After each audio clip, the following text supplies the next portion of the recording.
Berkat melalui Yesus dalam Matius 1 ayat 21 dan 23. Matius 1 ayat 21 dan 23, minta tolong untuk dibacakan, Bu.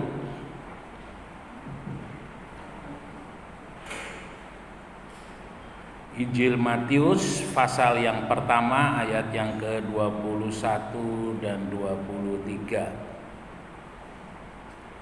Matius 1 ayat 21 dulu, lalu kemudian 23. Matius 1 ayat 21. Ia akan melahirkan anak laki-laki dan engkau akan menamakan dia Yesus, karena dialah yang akan menyelamatkan umatnya dari dosa mereka. Sesungguhnya anak darah itu akan mengandung dan melahirkan seorang anak laki-laki, dan mereka akan menamakan dia Immanuel, yang berarti Allah menyertai kita. Ya, terima kasih. Bapak, Ibu, Saudara sekalian yang dikasihi oleh Tuhan Yesus Kristus, Injil Matius pasal yang pertama ayat 21 dan 23 yang baru saja dibacakan dengan jelas memberikan petunjuk mengenai siapakah Yesus itu.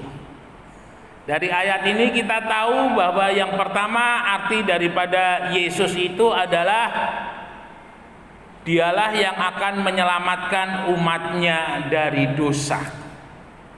Lalu kemudian yang kedua, Yesus itu juga disebut sebagai Immanuel, yang berarti Allah beserta dengan kita. Saudara yang dikasihi oleh Tuhan, sebelum kelahiran daripada Tuhan Yesus, maka kalau Bapak Ibu Saudara perhatikan di dalam Alkitab, antara kitab yang terakhir yaitu kitab Nabi Maliaki di Perjanjian Lama, itu ada secarik kertas putih. Baru kemudian kita masuk di dalam Injil Matius pasal yang pertama. Nah, Bapak Ibu Saudara yang dikasihi oleh Tuhan, kertas putih itu bukan karena kelebihan kertas dari Lembaga Alkitab Indonesia atau secarik kertas yang bisa dipakai untuk coret-coret, tetapi kertas itu sebenarnya memberikan satu petunjuk, memberikan satu gambaran bahwa ada satu masa antara Perjanjian Lama dan Perjanjian Baru, itu ruang kosong, ruang hampa, ya, yang artinya bahwa pada masa itu antara Maliaki sampai Matius itu ada masa kurang lebih 700 tahun Tuhan tidak menyatakan dirinya kepada umatnya. Tidak ada pernyataan Tuhan melalui umatnya, ya. Jadi kita tahu bahwa untuk menyatakan dirinya Allah memberikan dua pernyataan, yaitu pernyataan secara umum dan pernyataan secara khusus. Pernyataan secara umum itu melalui alam semesta, melalui laut, melalui udara, melalui siang dan malam, hujan, panas, itu adalah pernyataan umum. Tapi pernyataan khusus, di mana Allah mengutus hambanya, mengutus nabinya, mengurapi dan menyuruh mereka berbicara kepada umatnya, itu sama sekali tidak Tuhan lakukan. Selama 700 tahun tidak ada nubuatan, tidak ada pernyataan daripada Tuhan terhadap umatnya. Dan masa 700 tahun itu adalah menjadi masa kegelapan bagi bangsa Israel, karena mereka hidup dari satu penjajahan kepada penjajahan yang lain. Ya, salah satunya adalah penjajahan dari Yunani yang dipimpin oleh Alexander Agung. Jadi pada masa itu mulai dari Alexander, lalu kemudian raja-raja Yunani yang lainnya, lalu kemudian Persia, mereka semuanya pernah menjajah bangsa Israel. Selama 700 tahun bangsa Israel hidup di dalam penjajahan. Tidak ada pertolongan, tidak ada pembebasan yang Tuhan berikan. Kalau boleh saya gambarkan secara rohani, terlebih secara jasmani juga, bangsa Israel betul-betul berada dalam kondisi seperti tanah yang kering, seperti tanah yang tandus, yang membutuhkan air untuk menyegarkan jiwa mereka. Barulah kemudian pada Injil Matius di sana dituliskan mengenai kelahiran daripada Yesus.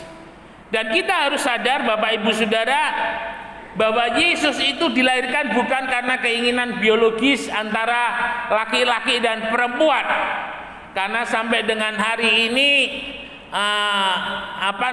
salah satu bukti tentang kain kafan yang disimpan di Turino, Italia, ya. Jadi kain kafan itu diyakini karena itu pada saat perang salib dibawa oleh pasukan salib, lalu kemudian berpindah-pindah tempat dan sekarang berada di kota Turino, di mana kain kafan itu yang menarik ada bercak darah yang menyerupai wajah daripada manusia dan itu diyakini sebagai Yesus. Ternyata DNA atau kromosomnya itu hanya laki-laki, tidak ada perempuan, ya. Dan ini boleh semakin meyakinkan dalam kehidupan kita bahwa keberadaan daripada Yesus yang dikatakan oleh malaikat Jibril ketika Maria tanya, bagaimana mungkin saya bisa mengandung, saya tidak punya suami. Lalu malaikat Jibril mengatakan bahwa Maria akan mengandung dari benih Roh Kudus. Dan bagi Allah itu tidak ada yang mustahil. Jadi artinya Yesus itu 100% Allah, 100% manusia. Ya, kealahan dalam diri Yesus itu nggak bisa mati. Tetapi kemanusiaannya itu yang disalib itu adalah kemanusiaannya Yesus. Dia bisa mati. Seperti Alkitab, kata-kata di dalam Alkitab itu dia tidak bisa mati. Ya. Kata-kata di dalam Alkitab itu akan terus hidup. Tetapi tulisan-tulisan yang dicetak dalam buku yang namanya Alkitab oleh Augustan bahkan bisa diketutin, ya, sampai akhirnya Augustan kena stroke lalu kemudian mati dia. Nah, dari sini kita bisa boleh meyakini bahwa keberadaan daripada Yesus itu adalah 100% Allah, 100% manusia. Kemudian Bapak Ibu Saudara, mengapa Allah harus menyatakan dirinya melalui manusia, merendahkan dirinya, mengosongkan dirinya menjadi manusia? Karena Allah mau bahwa melalui Yesus manusia mengenal siapakah Allah itu dan seperti apa dalamnya kasihnya Allah kepada manusia. Dan kita boleh melihat selama 3,5 tahun sebelum Yesus mati disalib lalu kemudian bangkit dan naik ke surga, maka di sana kita mendapati peristiwa-peristiwa adi kodrati yang ada di dalam diri Yesus yang sebelumnya tidak pernah ada dan yang sesudahnya tidak pernah ada lagi seperti yang dilakukan oleh Yesus. Ya, bagaimana Yesus mampu membangkitkan orang yang sudah mati untuk hidup kembali, lalu membuat air berubah menjadi anggur. Lalu yang dicatat di dalam Alkitab itu orang-orang yang sakit puluhan tahun. Ya, kalau sekarang ini yang melakukan mujizat-mujizatnya Yesus itu tidak dilakukan satu orang, tetapi ada banyak hamba-hamba Tuhan dengan berbagai macam variasi mujizat yang Tuhan izinkan untuk mereka lakukan. Tetapi 3,5 tahun semuanya dilakukan oleh Yesus. Ya, dan kita tahu bahwa kasih Allah yang paling besar adalah ditunjukkan dengan mengizinkan Yesus mati di atas kayu salib. Dan kita tahu bahwa melalui kematian daripada Yesus dan kebangkitannya, setiap kita yang percaya kepadanya kita beroleh penebusan, dan setiap kita yang percaya kepadanya memperoleh kuasa daripadanya. Nah, kita mau sama-sama lihat tidak usah dibacakan Yohanes 3:16. Karena begitu besar kasih Allah akan dunia ini sehingga Ia telah mengaruniakan anaknya yang tunggal supaya setiap orang yang percaya kepadanya tidak binasa melainkan beroleh hidup yang kekal. Kepenuhan hikmat Allah atau rahasianya Allah itu ada di dalam dirinya Yesus. Sehingga dengan mengenal dan percaya kepada Yesus, maka itu menjadi jalan untuk kita boleh mendapatkan jaminan kepastian keselamatan. Ya, ada banyak orang hari ini keselamatan itu adalah sebuah misteri. menjadi sebuah tanda tanya. Dan dalam hidup kita sebagai orang percaya kepada Tuhan Yesus, keselamatan itu adalah sebuah kepastian karena kita percaya kepada Yesus. Mengapa sebuah kepastian? Karena Yesus asalnya dari surga dan dia sudah kembali ke surga dan dia menjadi jalan. Jadi Yesus tunjukkan caranya, jalannya untuk kembali kepada Allah itu seperti apa. Dari sebuah penelitian yang pernah dilakukan, bahwa ketika orang-orang itu sedang menghadapi kematian pada saat dia menutup mata, maka di sana mereka akan memasuki satu lorong yang gelap. Baru kemudian lorong yang gelap itu akan terbuka menjadi sesuatu yang sangat terang sekali. Dan di sana pernah diteliti bahwa orang-orang yang mati suri, ketika dia adalah orang yang percaya, bahwa ketika dia membuka mata, dia berada di satu tempat yang membawa hidupnya satu keadaan yang tenang, satu keadaan yang damai, dan mereka melihat seperti manusia, tetapi wajahnya tidak bisa dilihat karena wajahnya bercahaya. Sementara di sisi yang lain, yang orang mengalami mati suri tetapi dia tidak dalam keadaan sebagai orang yang percaya, dia melihat lorong yang gelap, lalu kemudian gelap dan gelap dan gelap, sehingga timbullah ketakutan yang luar biasa. Nah, kita tidak mau seperti itu. Kita mau dengan percaya kepada Yesus, ketika kita menutup mata, lalu kemudian jiwa kita terlepas dari tubuh, maka pada saat itu ketika lorong yang gelap itu baru kita lewati.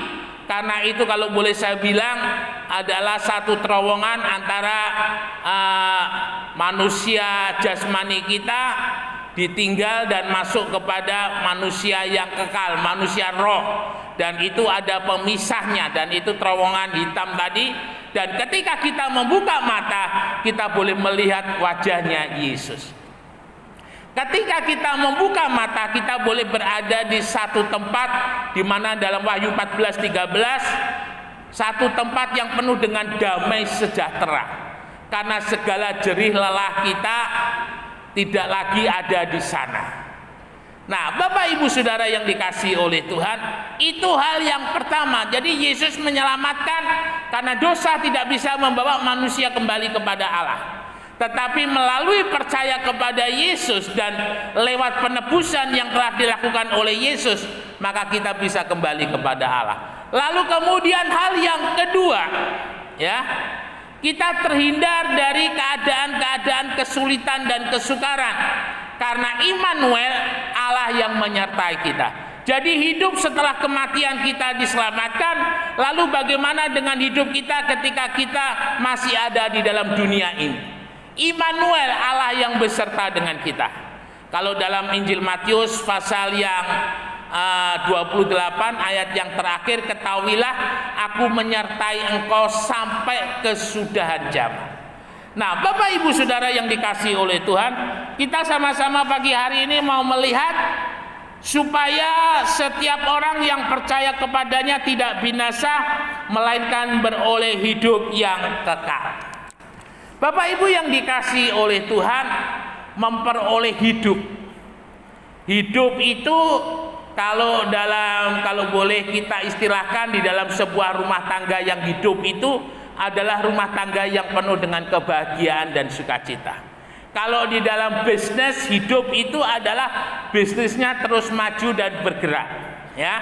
Nah, kita mau sama-sama boleh melihat bagaimana di dalam kehidupan daripada bangsa Israel ketika keluar dari Mesir, dan itu menjadi sebuah gambaran sebenarnya dari perjalanan kehidupan kita sebagai orang yang percaya kepada Tuhan. Ketika bangsa Israel keluar dari Mesir, Tuhan memerintahkan kepada orang Israel untuk menyembelih anak domba, lalu kemudian mengoleskan darahnya itu di depan pintu rumahnya, ya. Supaya apa? Supaya ketika malaikat maut itu lewat dan melihat tanda darah itu, maka kematian akan dihindarkan dari rumah itu.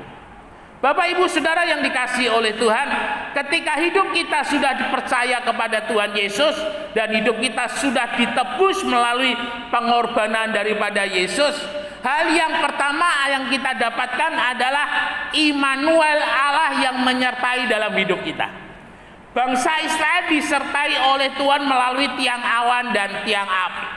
Selama ada tiang awan dan tiang api, itu artinya ada Allah yang menyertai. Selama kita mempunyai iman kepada Tuhan Yesus, maka hidup kita akan menjadi hidup yang disertai oleh Tuhan. Ingat, hukum prinsip daripada orang percaya itu hidup oleh karena iman, hidup oleh karena percaya, bukan karena melihat.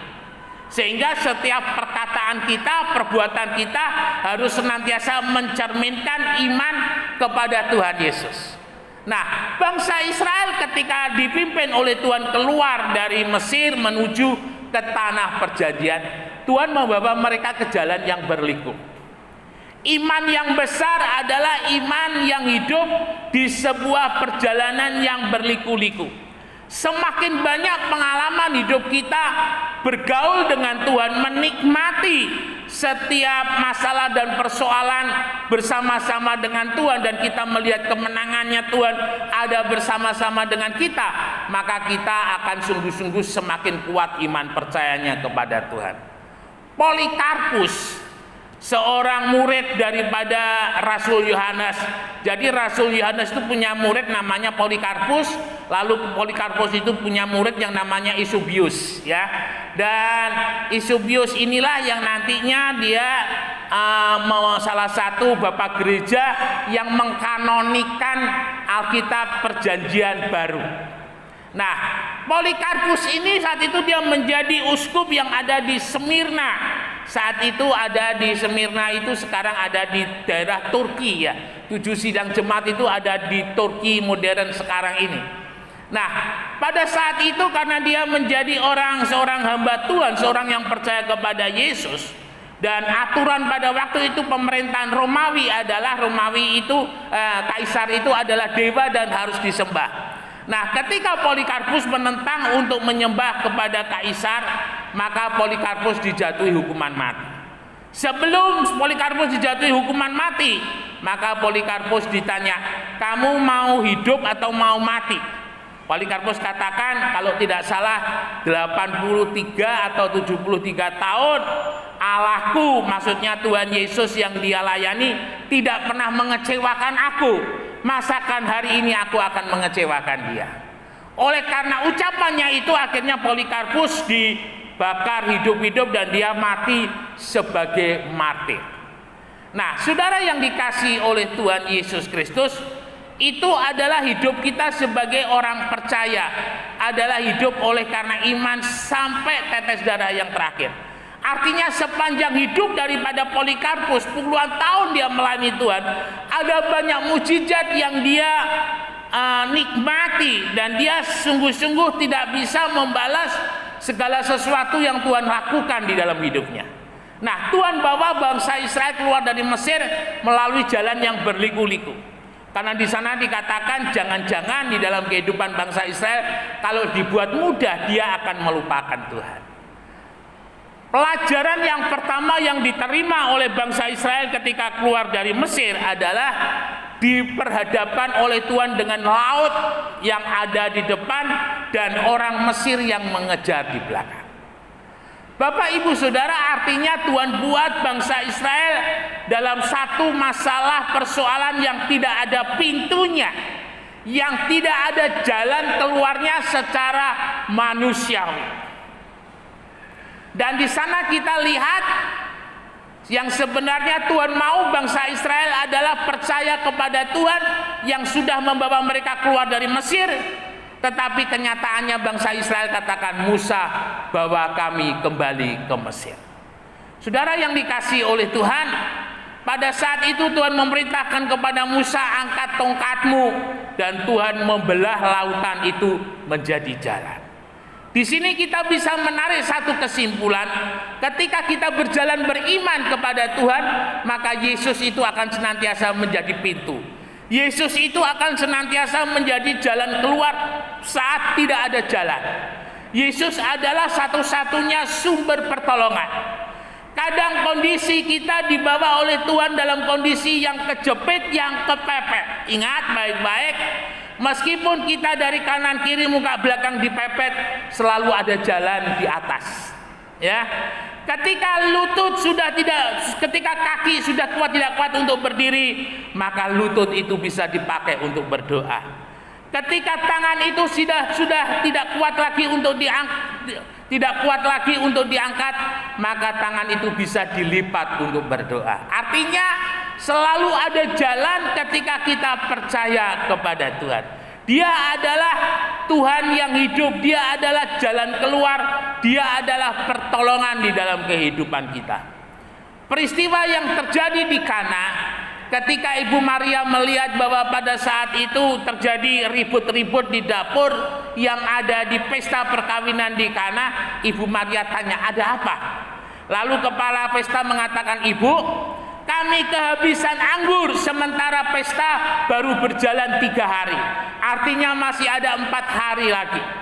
Kami tidak mungkin mendapatkan anggur dalam sekejap untuk boleh memenuhi kebutuhan pesta kami. Lalu Ibu Maria itu membawa kepala pesta itu kepada Yesus. Lakukan apa yang Dia katakan. Dan Yesus berkata kepada para pelayan-pelayan yang ada pada waktu itu, isi semua tempayan-tempayan. Jadi tempayan yang diminta oleh Yesus itu adalah tempayan untuk membasuh tangan dan membasuh kaki. Itu kalau tidak salah satu tempayan itu isinya sekitar 50 sampai 60 liter. Ya. Yesus katakan isi tempayan-tempayan itu penuh dengan air. Lalu kemudian cedok dan berikan kepada kepala pesta. Dan ketika dicedok, air itu telah berubah menjadi anggur yang paling nikmat, anggur yang mahal, anggur yang bagus. Bapak Ibu Saudara yang dikasihi oleh Tuhan, ketika kita menghadapi masalah dan persoalan, panggillah nama Tuhan. Tuhan mau menjadi yang pertama dan yang terutama dalam hidup ini. Iman orang percaya itu bisa dilihat ketika dia menghadapi masalah dan persoalan, siapa yang pertama kali dia panggil. Apakah dia memanggil orang yang lain, memanggil orang yang bisa dia percaya. Tetapi cobalah untuk pertama kali saudara memanggil nama Tuhan. Minta pimpinan Tuhan, minta petunjuk Tuhan, apa yang harus saudara lakukan. Saya ingat ketika saya kena stroke 2012, istri saya yang dilakukan pada saat itu, dia langsung berdoa kepada Tuhan apa yang harus dilakukan. Lalu istri saya tiba-tiba ada yang mengingatkan untuk ini ya, akupuntur. Karena di medis itu kalau orang kena stroke, telinganya itu harus dicubles supaya darahnya itu keluar. Nah, kemudian istri saya ingat kepada orang-orang yang dia bisa tanya. Dan ketika ditanya, orang itu memang mengantar kepada seseorang yang bisa melakukan tusuk jarum. Tapi mungkin orangnya sekarang sudah meninggal karena waktu itu sudah sepuh juga. Nah, Bapak Ibu Saudara yang dikasihi oleh Tuhan, Yesus adalah jalan keluar saat tidak ada jalan. Nah, kemudian yang kedua, ketika mereka baru meninggalkan Laut Teberau, kalau tidak salah itu 6 hari ya, 1 mingguan lah kurang lebih. Bangsa Israel kehabisan bekal dan mereka katakan, Musa, kami kehabisan bekal, kami akan mati kelaparan di sini. Bawa kami kembali ke Mesir. Mereka tidak berpikir bahwa kembali ke Mesir itu sama juga halnya dengan kematian, karena mereka sudah berjalan sejauh itu. Saudara yang dikasihi oleh Tuhan, apa yang dilakukan oleh Musa? Ketika Musa berbicara kepada Tuhan dan Tuhan katakan, besok pagi akan turun dari langit butiran-butiran putih, dan itu yang akan menjadi makanan mereka. Mana itu sebenarnya mempunyai arti begini, ya, atau waduh gitu ya, kira-kira seperti itu gambarannya. Jadi itu ketika bangsa Israel menerima butiran itu, mereka semuanya takjub, semuanya kaget. Jadi gitu ya, kaget begitu. Dan itu adalah arti daripada kata mana. Nah, Bapak Ibu Saudara, di sini kita boleh melihat bahwa Tuhan itu adalah Jehovah Jireh. Tuhan yang mampu mengadakan yang tidak ada menjadi ada. Tuhan yang mampu yang membuat yang tidak cukup menjadi cukup. Ya. Apapun kebutuhan saudara saat ini dan seberapa besar yang saudara terima daripada Tuhan, ucapkan syukur. Jadi berkat itu cukup atau tidak setelah kita bawa kepada Tuhan dengan pengucapan syukur. Bawa kepada Tuhan, mohon hikmat berkat ini harus diapakan, apa yang harus dilakukan dan apa yang harus dikerjakan. Saudara yang dikasihi oleh Tuhan, 5 roti dan 2 ikan di tangan murid-murid gak cukup. Tetapi ketika Tuhan menerima 5 roti dan 2 ikan itu dan Tuhan angkat dan Tuhan memberkati, barulah 5 roti dan 2 ikan itu mampu memberi makan 5.000 orang. Bahkan ada sisa bakul sampai 12 bakul. Ya, jadi artinya apa? Artinya di tengah-tengah kesulitan dan kesukaran kita, Tuhan adalah Jehovah Jireh. Tuhan yang mampu mengadakan yang tidak ada menjadi ada. Tuhan mampu mencukupkan yang kurang untuk menjadi cukup. Jadi ketika saudara terima berkat, bawa berkat itu kepada Tuhan dan naikkan ucapan syukur. Minta hikmat Tuhan, berkat itu mau diapakan, supaya semua yang menjadi kebutuhan dan keperluan kita bisa tercukupi. Kemudian ketika mereka ada di Mara, ya, airnya pahit. Saudara yang dikasihi oleh Tuhan, tetapi ketika Tuhan memerintahkan kepada Musa untuk memukul, maka air yang pahit itu menjadi tawar. Yesus yang mampu mengubah segala kepahitan hidup kita menjadi manis. Yesus yang mampu membalut luka-luka yang ada di dalam hati kita. Ya, luka-luka batin kita terhadap suami, luka-luka batin terhadap istri, luka-luka batin terhadap sesama, Yesus yang mampu membalut. Serahkan semua yang menjadi masalah dan persoalan saudara kepada Tuhan dan izinkan Tuhan yang membalut luka-luka itu dalam kehidupan saudara. Maka saudara akan menerima damai sejahteranya Tuhan. Jangan biarkan hidup ini dipenuhi oleh amarah, dipenuhi oleh kebencian, dipenuhi oleh dendam. Tapi biarlah damai sejahteranya Tuhan itu yang terus-menerus ada di dalam kehidupan kita. Kemudian yang terakhir, Yesus mampu membuat batu yang keras itu mengeluarkan air. Bapak Ibu Saudara yang dikasihi oleh Tuhan, Yesus adalah pembuat mujizat. Yesus adalah jalan. Yesus adalah pertolongan. Karena Dia adalah Allah El Shaddai, Allah yang Maha Kuasa. Kuasanya yang tidak pernah terbatas. Sesulit, sesukar apapun keadaan saudara hari ini, percayalah, Yesus mampu menolong saudara.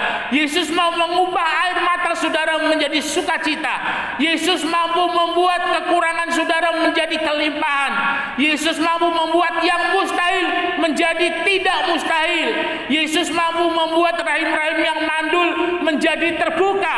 Terima pagi hari ini mujizatnya Tuhan, pertolongannya Tuhan turun atas hidup kita di dalam nama Tuhan Yesus. Beri kemuliaan bagi nama Tuhan. Ya, Immanuel, Allah yang beserta dengan kita, menyertai kita sampai selama-lamanya. Tuhan Yesus memberkati. Mari kita sama-sama bangkit berdiri. WL Singer, pemain musik, silakan maju ke depan.